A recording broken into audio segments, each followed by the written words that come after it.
Hi guys, welcome to my channel. My name is Cheney and I'm a homeschooling mom of 3 kids, ages 11, 4, and 10 months. And today I'm going to share with you our picks for our science for the 2021-2022 school year. Our science is going to double as a unit study into arthropods, and we are so excited. I have 2 boys and they're into bugs. Mama is less so into bugs, but I've already learned so much. So the 2 things that I've gone with are The Good and the Beautiful's Arthropods and Gather Round's Creepy and Crawlies, or Creepy Crawlies. I have never used Gather Round before. This will be our first year. However, this will be the 4th Good and the Beautiful science unit study that we've used. I really like them and the way that they do their science unit studies, so we'll see if Gather Round lives up to its hype as well. So I'm going to show you the way that I set up these science units and a little bit about how they're set up. The biggest difference that I've noticed in looking at these 2 are that The Good and the Beautiful, everything is genuinely together. We're all doing the same thing the whole time. Gather Round is more, you read the main lesson and then everyone splits into level specific activities, and I'll show you more about that once we get into it. So this is The Good and the Beautifuls. The way that I do it is I just buy a binder, and then I ordered this print. You can get the PDF downloads. I ordered a print. It's worth it to me. It honestly, until I bought my own printer, it was actually more expensive to have it printed than it was for me to just buy the printed copy. So in this unit study, it goes through Intro to Arthropods, Introduction to Insects, Oral Presentations, Mosquitoes, Fireflies, Termites, and Silkworms, Bees and Wasps, Entomologist, Butterflies, Ants, Insect Defenses, Arachnids, and Crustaceans. And I just put all of the general information, supplies needed, correlated books, lesson extensions, which we will be doing. I will be doing that with my older son. And then I buy these dividers with flaps in them, and I put anything that I need to make copies of and any activities that come with each lesson in these pockets, and then the main lesson on the inside. And I just divide it by lesson. So all of The Good and the Beautiful units come with these vocabulary cards that will be handed out, and you're supposed to add them to your science wall. Some people do trifolds, some people do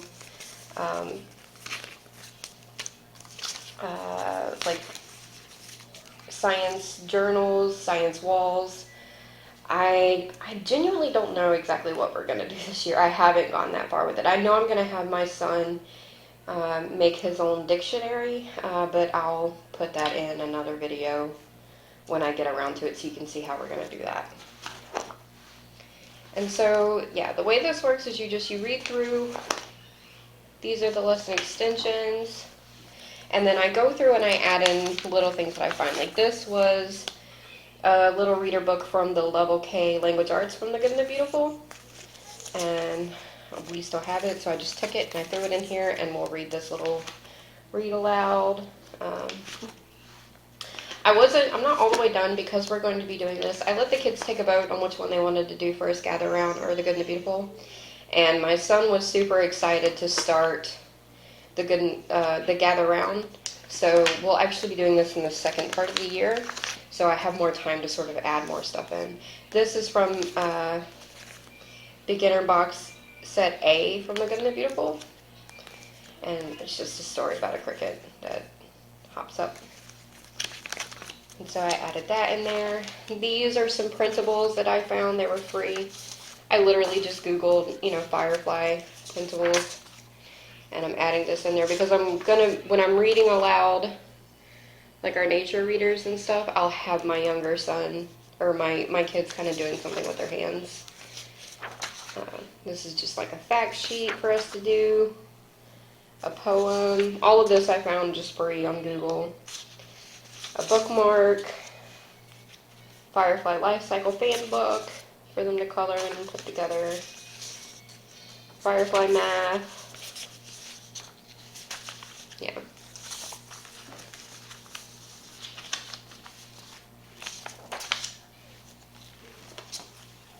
This is a math worksheet from the Good and the Beautiful's Level K. This is the original Level K, not the new Simply Good and Beautiful math. We haven't tried the new math yet, but this was, I just had this sort of pulled out from the old math that was left over. And then any of these, little activities, I go ahead and cut them out and prepare them and put them in the little packets. I love these little reading pages. I think they're so beautiful. So that's mostly how I set it up. These are manipulatives from the old Good and the Beautiful Math Level K. This came with a really cute poem that we used to do with 5 little bees all in a hive learning how to fly. The first bee hops, the second bee slides, the third goes up, but then she dives. So we'll do that again when we get to studying bees and stuff. My son, these were his favorite manipulatives from his Level K, so we'll have more fun with that when we get to learning about bees. And then I've also kept another worksheet. We'll look at hexagons again. These are also from the old Level K. There's another reader from Level K Language Arts that featured some bugs, so I threw it in there. And like I said, I'll go through and I'll add more in because on our science days, we don't do anything but science. So, like, we just do math and then we'll do all of science. And so I kind of add in other subjects as much as I can. You'll see I do the same for history. I try to pack as much of a punch as I can. This I got from the dollar spot or the teacher spot at the dollar store. You can see it's already warped up. My son's already had a lot of fun playing with it. I will also be getting caterpillars for us to actually watch caterpillars go through metamorphosis and turn into butterflies, and I'm really excited about that. Here's some butterfly math, also from the Level K. But if you don't have the Level K, I just happened to have it and was able to pull all those pieces out. But if you don't have that, literally just Google butterfly math.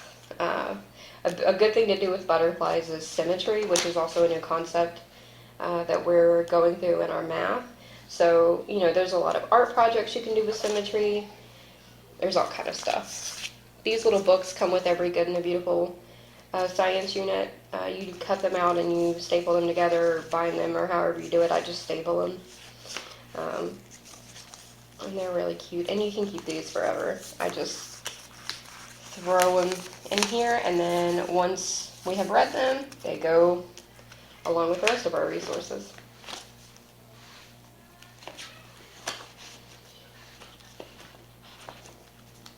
And then that's pretty much it for the Good and the Beautiful. The last section is crustaceans. So we'll end off the year there. Got another book here.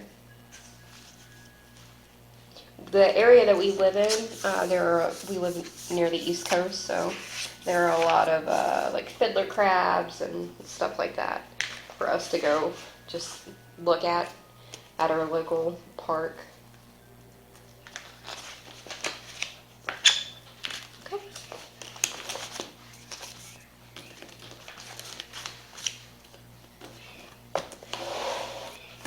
Next I'm going to show you Gather Round. Now I got the family pack, so it came with the teacher's guide, pre-reader, early elementary, upper elementary, middle school, and high school packets. And the way that I did it was I combed through and pulled out what I wanted. So I'm really glad that I did it that way now that I've combed through, because there were some things that I like the way high school approached things better, and I like the way middle school approached things better. My kids are in unique placements in different subjects, so there were some things that my younger son could do the upper elementary pages on. There were some things that, because we're not using this as our main course in the way that it intends for you to, I would pull like more than one, like I would pull the science page from early reader, I'd pull the science page from pre-reader, yada yada yada, because we're trying to get more science than anything else out of this. Adding in, geography and history and language arts is fine and all, but in my opinion, now that I've looked through this, I don't think Gather Round would be enough to be a standalone curriculum in general. At least not where I live, at least not in my opinion. Don't come for me. But, yeah, so the way that I set it up is very similar to the way I set up the Good and the Beautiful. We'll see if it works out. But I printed out the student pages in black and white and then the main teacher's course pages in color. And I put my younger son's pages in the front pocket and my older son's pages in the back pocket. And so the way that we'll do is we'll go through and we'll read this main lesson, which it's a really beautiful curriculum. Now, this isn't all that comes in the teacher's packet. It also comes with like lesson planning pages and supply list pages and stuff like that. I just didn't feel the need to print that out because I can look at that on my computer or on my phone or whatever. But these are pages that I would want, all of us to be able to gather around and look at together. And then just to give you sort of an example of the difference in pages. So for the pre-reader, it will have like a coloring page and it'll say, can you color the garden and listen to how ecosystems work? And then it'll come with copy work. This is they're both religious curriculums. The Good and the Beautiful, I've heard there are curriculums that you can't edit. I have not encountered one yet, but it just, sometimes they'll say like, look what God has made or whatever. This is much more religious. It includes actual, like, specific to Bible work. I didn't do most of the Bible stuff. The seat work I kept because I just want my son writing.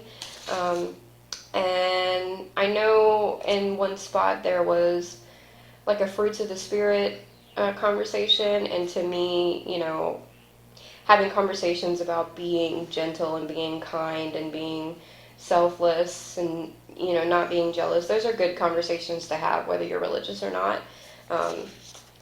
But it genuinely, you can just not print out the Christian stuff and you should be fine. Here they're doing geography and they're filling in, where these bugs can be found. I know my younger son is going to love this. We went to the zoo recently and my younger son was absolutely excited to show me, look, the tigers live there on the map and stuff like that. So he's really going to love this part.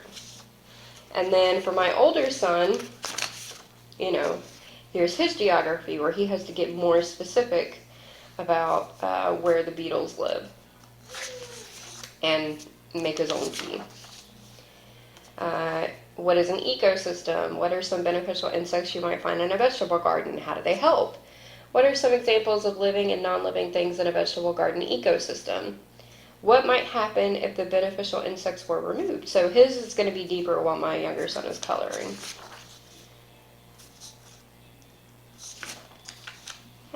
And then the way theirs is set up, it's not the same as the Good and the Beautiful. This is like bugs in the garden, bugs in the forest, bugs in the home, bugs in the body. I'll show you deeper into the curriculum. You start to get into bugs in the pantry.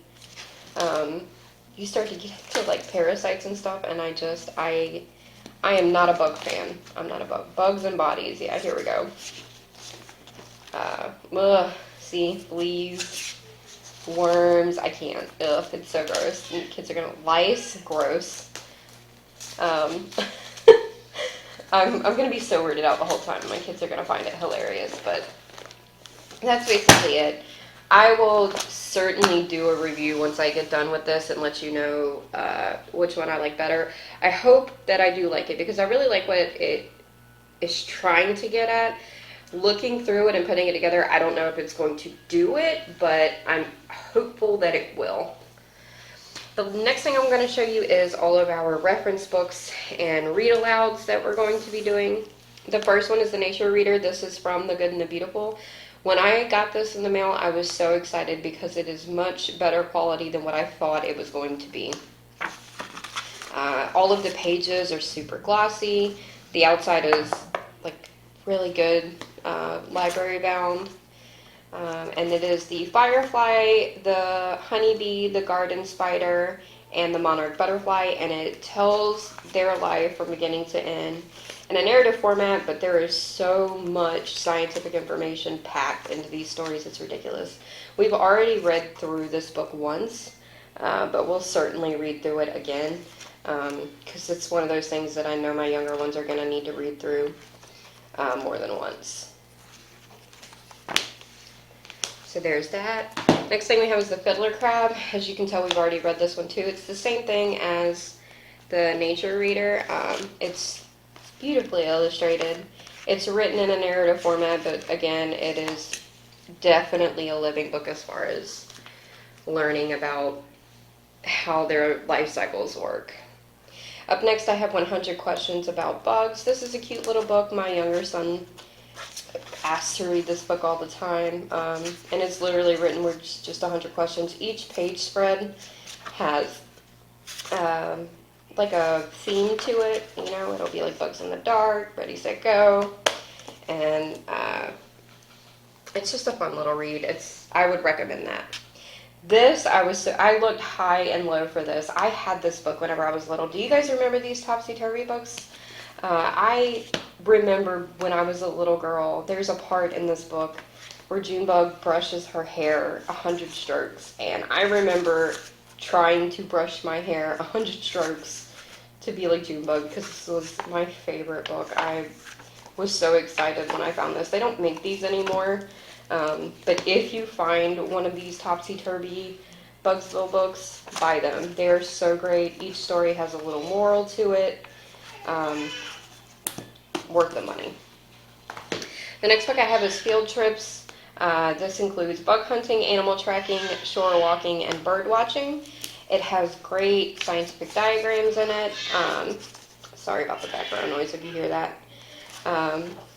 This is a very, like if you have a Boy Scout or a Girl Scout, a kid who likes to camp or really outdoorsy, this is a great book to have.